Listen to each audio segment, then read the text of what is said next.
Perkara Pak Roy Suryo dan Dr. Tifa, dalam waktu dekat kami akan merilis terkait tentang keputusan perkara tersebut sudah P21 atau belum. Tapi kita sama-sama berdoa yang yakin bahwa perkara akan kita umumkan. Dalam waktu dekatnya bulan ini, Pak? Ya pasti, ini masih tanggal berapa? Pasti dalam waktu dekat. Siap. Belum, nanti update masalah hari ini sudah ada pemeriksaan lagi, nanti kami update pada teman-teman. Pak, terkait prostitusi. Polda Metro Jaya beberapa waktu yang lalu ya sudah menyampaikan bahwa mereka menolak ya. Kami belum melakukan gugatan, mereka sudah menolak. Artinya ini kan ada apa-apanya nih kan. Tahun 2026 ini ya, saya bersama Mas Dr. Roy Suryo itu kami sama-sama mencanangkan bagaimana kita berdua ini membantu negara untuk menyelesaikan kasus kontroversi ijazah Joko Widodo. Jadi konsep kami di tahun 2026 itu adalah menyelesaikan kasus kontroversi ijazah ini demi martabat bangsa dan negara ini. Kita ingin, visi misi kita di tahun 2026 ini adalah kita ingin agar kasus kontroversi ijazah ini selesai dengan bermartabat, menjaga martabat semuanya, semua pihak yang terlibat ya, baik dari kami yang ditersangkakan maupun dari pihak mantan Presiden RI ke-7 Joko Widodo juga ya. Kita bermaksud, kita bertujuan untuk membantu negara ini. Nah, salah satu hal yang ini akan menjadi sebuah, mudah-mudahan ini terobosan ya. Ini sebuah breakthrough yang saya bersama Mas Roy Suryo itu lakukan, itu adalah melakukan gugatan sengketa kepada PPID Polda Metro Jaya melalui sidang KIP ya, yang Komisi Informasi yang relevan dengan Polda Metro Jaya yaitu DKI Jakarta. Dan alhamdulillah kami sudah mendapatkan akta registrasi sengketa ya, akta registrasi sengketa sudah kami dapatkan yang saya bacakan ya. Jadi Komisi Informasi Provinsi DKI Jakarta. Mengapa kami ke KIP DKI Jakarta? Sekali lagi karena yang menyampaikan laporan polisi kepada kami itu ke Polda Metro Jaya. Jadi relevansinya adalah pada KIP DKI Jakarta. Akta registrasi sengketa pada hari ini Selasa tanggal 12 bulan Mei tahun 2026 telah dicatat dalam buku registrasi sengketa informasi perihal permohonan penyelesaian sengketa informasi publik dengan nomor 00225 KIP DKI PS 2026 yang diajukan oleh KRMT Roy Suryono Todiprojo dan Tifauzia Tiasuma atau saya sendiri Dr. Tifa. Selanjutnya disebut sebagai pemohon terhadap Kepolisian Daerah Metro Jaya atau Polda Metro Jaya, selanjutnya disebut sebagai termohon. Penetapan hari sidang sengketa tersebut akan dilakukan setelah permohonan tersebut selesai dicatat di dalam buku register sengketa informasi. Komisi Informasi akan memberitahukan perihal penetapan hari sidang kepada pemohon dan termohon. Demikian akta ini dibuat dan ditandatangani oleh Panitera, Komisi Informasi Provinsi DKI Jakarta. Dengan demikian, sejak kami mendapatkan akta registrasi ini, maka sidang sengketa antara saya, Dr. Tifa dengan Bapak Roy Suryo terhadap Polda Metro Jaya itu akan segera berlangsung dalam hitungan hari. Dan insya Allah bersama dengan saya adalah tim pembela Dr. Tifa atau TPDT yang koordinatornya Pak Abdullah Katiri, dan bersama Pak Burhanuddin, Sarjana Hukum, kemudian Pak Dedi Suardadi, kemudian Pak Denny Apriandi, dan Pak Muhammad Rifai beserta dengan berorganisasi nanti bersama dengan tim Troya ya, tim Tifa Roy's Advokat dan Tokham, yaitu tim pribadi dari Pak Roy Suryo. Nanti kami akan bersama-sama mempersiapkan diri untuk maju dalam sidang tersebut. Nah, adapun materi yang kami sengketakan itu adalah terkait dengan apa yang sudah disampaikan berkali-kali oleh Polda Metro Jaya sendiri, yaitu 709 dokumen bersama dengan 1 ijazah Joko Widodo yang saat ini posisinya disita oleh Polda Metro Jaya. Nah, Polda Metro Jaya beberapa waktu yang lalu ya sudah menyampaikan bahwa mereka menolak ya. Kami belum melakukan gugatan, mereka sudah menolak. Artinya ini kan ada apa-apanya nih kan. Belum kita gugat, mereka sudah menolak. Jadi mereka sudah merilis bahwa Polda Metro Jaya menolak permintaan Roy Suryo CS atas 709 barang bukti ijazah Jokowi. Ya. Nah, kami berpegangan kepada undang-undang. Karena Undang-Undang Keterbukaan Informasi Publik mempersyaratkan bahwa dokumen yang menjadi area publik ya itu adalah punya kewajiban untuk dibuka. Apalagi kami legal standing kami itu jelas bahwa kami ditersangkakan atas dasar 709 dokumen ini. Artinya legal standing kami itu sangat jelas. Legal standing kami berdua itu sangat jelas. Dan apalagi beberapa kali ya di dalam beberapa kesempatan termasuk pada gelar perkara, Polda Metro Jaya sudah berkali-kali berulang kali itu menyatakan tentang 709 dokumen bersama dengan 130 saksi, bersama dengan 25 ahli ya. Dan justru itulah yang membuat kami berpikir bahwa Polda Metro Jaya ini memberikan clue kepada kami untuk melakukan investigasi atas 709 dokumen ini, dan itu kami lakukan. Kami berdua ini peneliti, jadi jangan dikasih barang, jangan dikasih data gitu ya. Tentu saja kami sudah melakukan investigasi terhadap 709 dokumen ini ya, termasuk supaya masyarakat semuanya tahu ya bahwa ada surat yang sudah kami layangkan dalam hal ini ke UGM ya. Itu tertanggal dan kemudian oleh UGM itu dijawab itu tertanggal 21 Juli tahun 2025. Jadi pada saat itu kami sudah meminta kepada UGM untuk mengeluarkan 709 dokumen tersebut. Lalu mereka, UGM, itu sudah menjawab dengan memberikan lampiran surat mereka kepada Polda Metro Jaya. Dari 709 dokumen itu, mereka memberikan daftar 505 dokumen. Tetapi anehnya, 505 dokumen itu, sebagian besar itu mereka hitamkan. Ya, sebagian besar itu mereka hitamkan. Nah, ini juga masih menjadi tanda tanya di kami. Yang menghitamkan ini siapa? Apakah pihak UGM? Ya, apakah pihak Polda Metro Jaya? Ya, artinya ini mereka sebetulnya adalah mengikuti undang-undang, tetapi hanya sebagian. Nah, ini kan sesuatu yang sangat aneh sekali lagi. Sebab mereka itu mengikuti undang-undang karena undang-undang mempersyaratkan mereka memberikan dokumen publik ya kepada siapapun juga yang memberikan permohonan. Tetapi anehnya adalah sekali lagi mereka memberikannya sepotong-sepotong karena sebagian besar dari dokumen tersebut mereka hitamkan. Nah, ini nanti pada sidang KIP itu sebagaimana yang sudah terjadi dan sudah sukses ya, yaitu seorang ilmuwan administrasi publik bernama Pak Dr. Bonatwa Silalahi bersama juga ada tim Bon Jovi ya yang dimotori oleh Dr. Leoni Lydia ya, seorang ahli IT.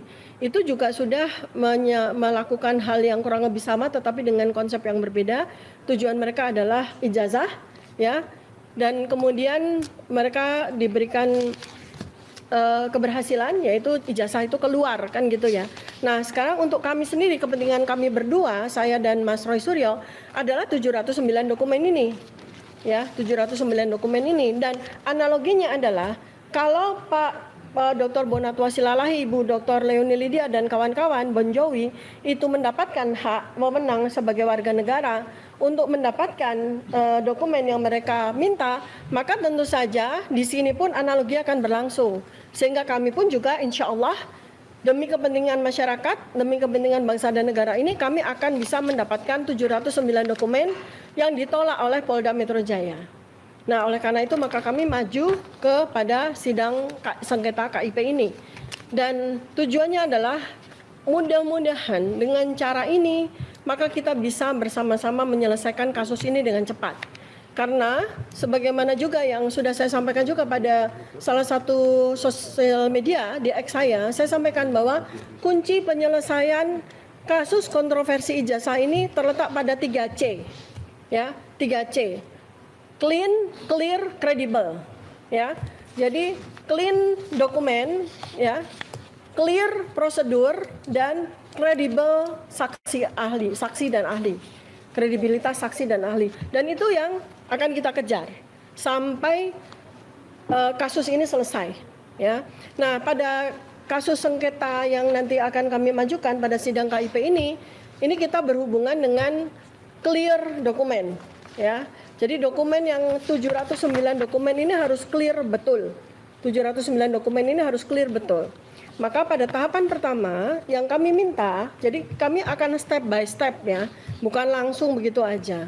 Jadi tahap pertama yang kami minta pada sidang tersebut adalah daftar 709 dokumen tersebut. Daftar 709 dokumen tersebut sebagaimana yang sudah kami minta kepada UGM dan diberikan daftar tetapi dihitamkan ini.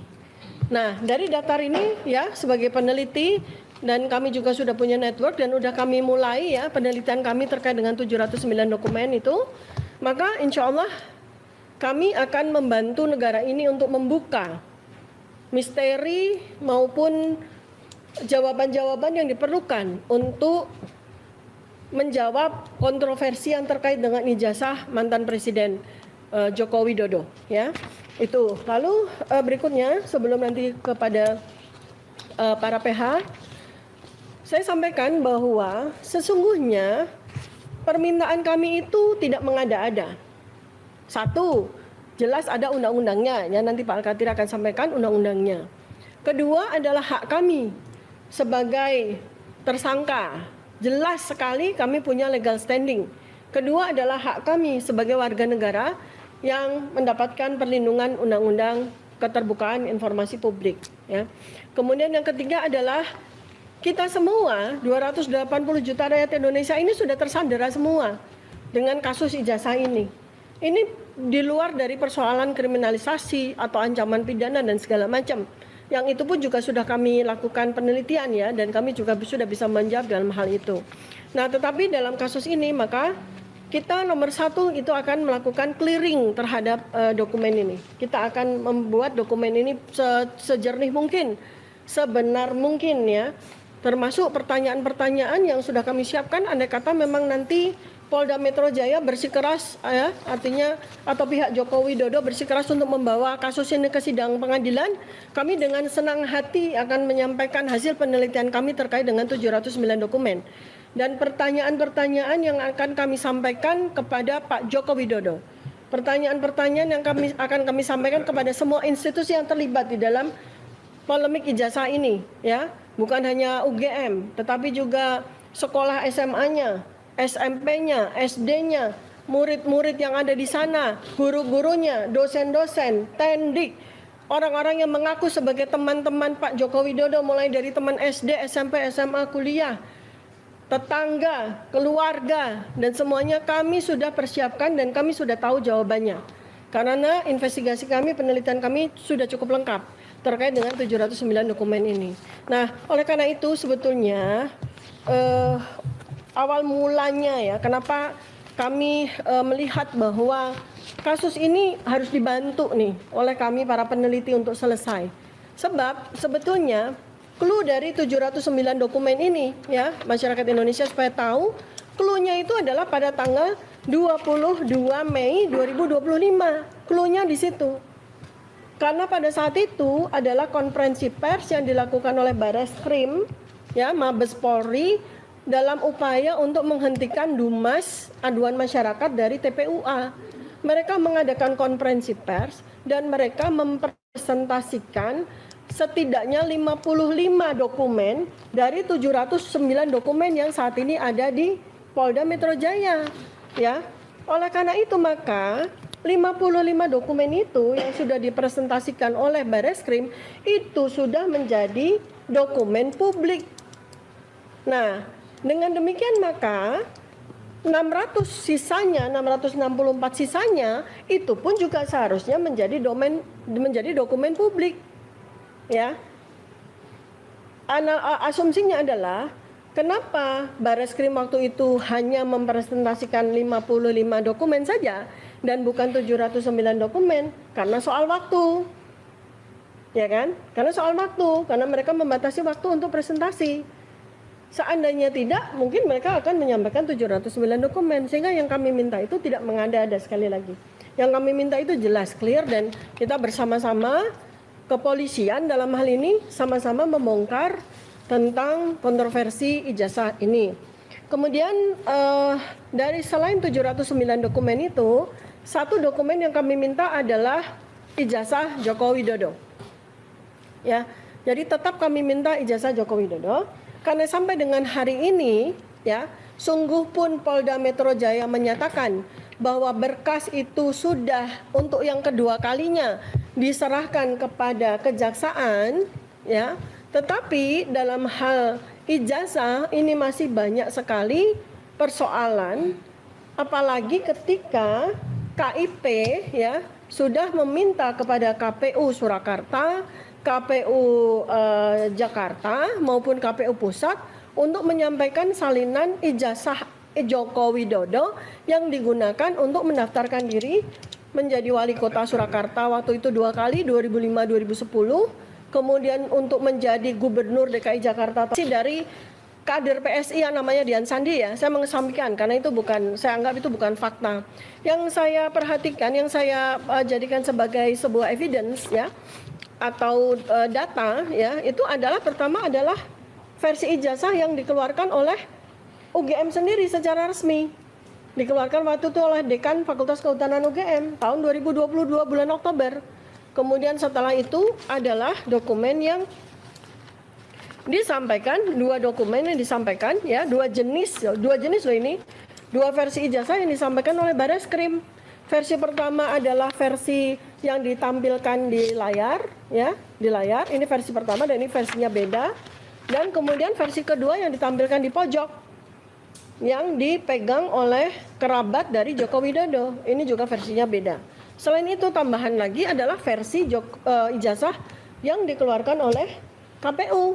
Ini adalah versi salinan dari yang diterima oleh Pak Bonatua Silalahi.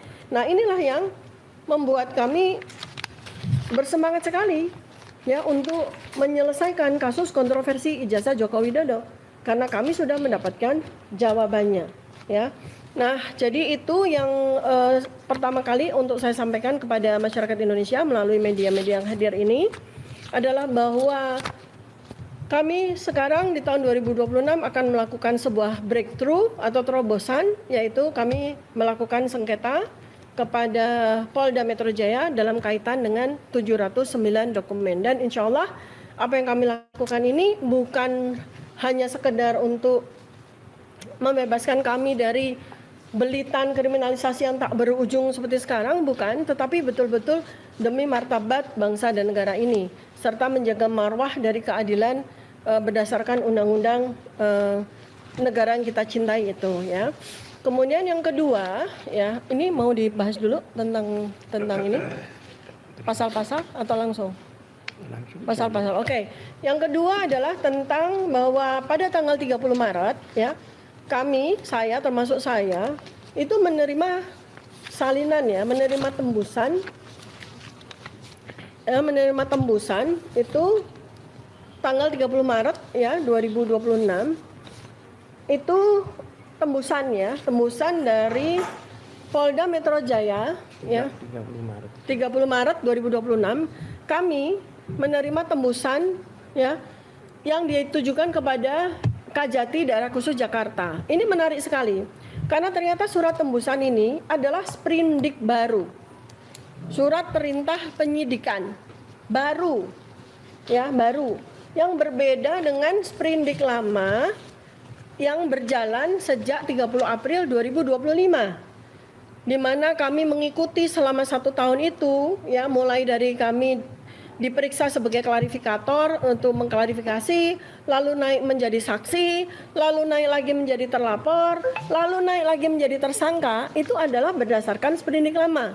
Lalu pada tanggal 30 Maret 2026 pada saat berkas itu oleh Polda Metro Jaya diserahkan kepada kejaksaan, mereka memunculkan sprindik baru. Ini adalah sesuatu yang sangat aneh. Berarti Polda Metro Jaya itu menerbitkan 2 sprindik dan itu tidak bisa. Karena kalau ada sprindik baru, maka sprindik lama itu gugur. Artinya apa? dengan sprindik baru ini, maka status kami sebagai tersangka itu beserta berkas-berkas semuanya yang katanya kurang lebih 5 meter itu yang dibawa dari Polda ke Kejaksaan itu pun juga sudah tidak berlaku lagi. Sehingga ketika Polda Metro Jaya itu mengeluarkan sprindik baru, maka persoalan ini, kasus hukum ini harus dibawa ke titik nol. Dasar apa yang kami sampaikan selain persoalan sprindik yang nanti akan diperjelas lagi ya secara undang-undang oleh para pihak kami. Apalagi ketika kemudian setelah kami pelajari isi dari sprindik ini memuat pasal-pasal yang mentersangkakan kami atau pasal-pasal yang kemudian menjadikan kami terjerat hukum itu ternyata pasal-pasalnya beda dengan sprindik lama. Nah ini kan aneh sekali. Jadi ada orang-orang, sekelompok orang yang ditersangkakan dengan pasal-pasal A, B, C, D ya pada sprindik yang satu, lalu kemudian tiba-tiba muncul sprindik baru dengan pasal E, F, G, H, tetapi orang yang ada di dalam surat sprindik baru ini itu orangnya sama, statusnya sebagai tersangka. Nah ini kan luar biasa ini. Ini adalah sebuah yang saya katakan sebagai kezoliman. Ini zolim ini. Kalau kita tidak bersama-sama memberikan katakanlah pencerahan kepada masyarakat, kami takut apa yang terjadi ini ya sebuah kesewenang-wenangan ini akan terjadi juga pada masyarakat yang lain gitu. Nah, menjadi sebuah presiden buruk sekali gitu ya. Nah, nanti selanjutnya akan diperjelas ya. Nah, terus yang menarik lagi pada sprindik baru ini ya, teman-teman, saya ingatkan ya bahwa sejak 30 April 2025 kami itu dilaporkan polisi oleh 5 pihak. Pertama adalah oleh mantan Presiden Joko Widodo, kedua oleh orang bernama Andi Kurniawan, ketiga adalah orang bernama Lei Cumanan, keempat adalah orang bernama Maret Samuel Sueken, ya. Yang dua orang Andi Kurniawan dan Maret Samuel Sueken itu nggak pernah ketahuan jati dirinya ya. Kalau Lei Cumanan sering sekali itu dia kemana-mana, ke podcast, ke media. Nah, sampai tanggal 15 Desember 2025 ketika gelar perkara, setiap kali saya diperiksa, baik saya sebagai terlapor, sebagai saksi maupun sebagai tersangka, saya selalu bertanya, mana Pak laporan polisi kepada pemeriksa? Saya tanya, saya mau tahu orang ini, Joko Widodo itu melaporkan saya dengan pasal apa? Andi Kurniawan melaporkan saya dengan pasal apa? Samuel Maret Sueken juga, Lei Cumanan juga. Itu tidak pernah diberitahu oleh mereka. Pada sidang pada gelar perkara 15 Desember 2026 itu baru 2025 baru kami diberitahu, itu pun cuma 5 menit. Ditunjukkan begitu aja, nggak boleh lama-lama. Tapi itulah ya, Allah Subhanahu wa taala memberikan kepada kami jalan lain sehingga kami tahu ya, ini tidak usah kami sebutkan ya, yang jelas ada lembaga yang memberitahu kami secara resmi ya. Lembaga yang memberitahu kami secara resmi siapa melaporkan pasal apa. Alhamdulillah kami mendapatkan ya secara jelas ya, Joko Widodo itu melaporkan kami dengan laporan polisi apa, laporan polisi Joko Widodo itu melaporkan kami dengan pasal A, B, C, D, jelas ya, ini suratnya. Kami dapat ya setelah berkali-kali kami menjalani pemeriksaan yang sangat melelahkan ya. Kemudian kami juga dapat informasi dari sini, Lei Cumanan itu melaporkan kami dengan pasal apa, Andi Kurniawan dengan pasal apa, Maret Samuel Sueken dengan pasal apa. Yang ternyata, nah ini saya bongkar ya, bahwa ada 2 pelapor ya, Lei Cumanan dan Andi Kurniawan ya, yang menggunakan pasal 160 dan pasal 160 itu ternyata tidak berlaku kepada saya, Dr. Tifa, dan kepada Pak Roy Suryo. Jadi pasal itu tidak dikenakan kepada saya. Ya, kemudian yang kedua adalah dari Lei Cumanan pasal 28 ayat 2 itu sudah tidak ada lagi di sprindik baru. Artinya apa? Dari sejak awal yang namanya Andi Kurniawan dan Maret Samuel Sueken itu tidak melaporkan kami. Laporan polisi itu tidak untuk Roy Suryo dan tidak untuk Dr. Tifa. Ya. Kemudian yang kedua terkait dengan orang yang bernama Lei Cumanan ya, ini sudah digugurkan Diabetes seringkali tak terlihat. Kayak saya. Hei, kamera! Tiba-tiba udah diabetes. Capek nak. Main yang lain ya. Yang diganti tuh gula kamu, Pak. Biar bisa remisi, ganti gula ke Tropicana Slim. Sekarang ada susu Diabetics dengan kromium, habatus sauda, dan multifiber yang bantu kontrol gula darah. Selangkah demi selangkah, remisi diabetes itu mungkin. Baru Tropicana Slim Diabetics Milk. Dari mantan presiden gampang aja. Dengan ilmu saya, kompetensi saya dalam bidang anatomi morfologi, di mana waktu bulan Februari 2026 saya sudah memberikan kesaksian ahli saya pada sidang citizen lawsuit di Surakarta. Dengan jelas waktu itu saya presentasikan hasil penelitian saya menggunakan model matematika untuk melakukan identifikasi terhadap foto Joko Widodo ini. Jadi berdasarkan penelitian saya yang sudah menjadi bukti hukumnya, yang sudah menjadi dokumen hukum abadi, karena saya sudah sampaikan kesaksian keahlian saya itu di sidang yang sangat terhormat pada sidang Surakarta, yang saya katakan bahwa menurut perhitungan saya foto ya berdasarkan ilmu perhitungan matematika, ini foto Joko Widodo yang ada pada ijazah ya itu berbeda 92,37% dengan foto Joko Widodo yang menjadi presiden. Jadi clear. Untuk itu sulit sekali untuk dari hal itu saja sudah sulit sekali untuk melanjutkan kasus ini kemana-mana gitu. Makanya